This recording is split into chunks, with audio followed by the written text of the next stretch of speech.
भौजाई बात माना एक हमार हो, दिलवा से बाटे खाली एक ही पुकार हो, दिलवा से बाटे खाली एक ही पुकार हो। बड़ू भौजाई बात माना एक हमार हो, दिलवा से बाटे खाली एक ही पुकार हो। मनवा के पूरा एक चाह कहीदा, मनवा के पूरा एक चाह कहीदा, अपने बहिनी के सथवा बियाह कहीदा, अपना दीदी के सथवा बियाह कहीदा, अपना बहिनी के सथवा बियाह कहीदा, बियाह कहीदा, अपना बहिनी के सथवा बियाह कहीदा।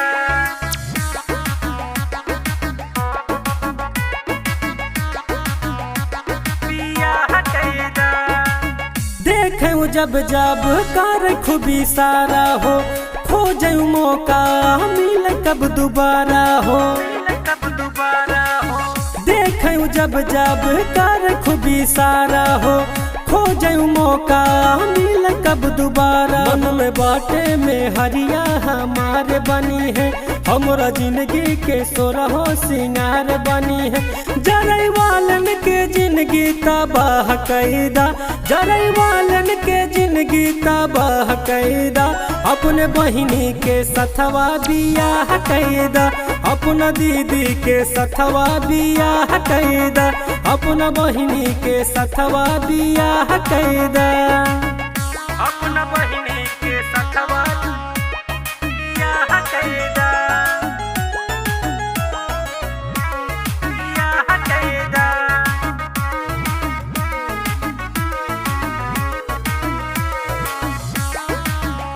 अपना बहिनी के सथवा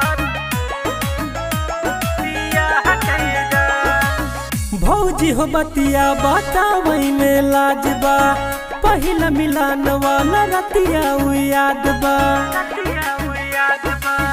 भौजी हो बतिया बतावई में लाजबा, पहिला मिलान वाला रतिया याद बा। श्याम सुंदर के जीजा तू मान ले, तू बात अरमान के तू जान ले, तू साथ इरफान के तू सलाह कईदा, साथ इरफान के तू सलाह कईदा, अपने बहिनी के सथवा बियाह कईदा, अपने दीदी के सथवा बियाह कईदा, अपने बहिनी के सथवा बियाह कईदा, बियाह कईदा।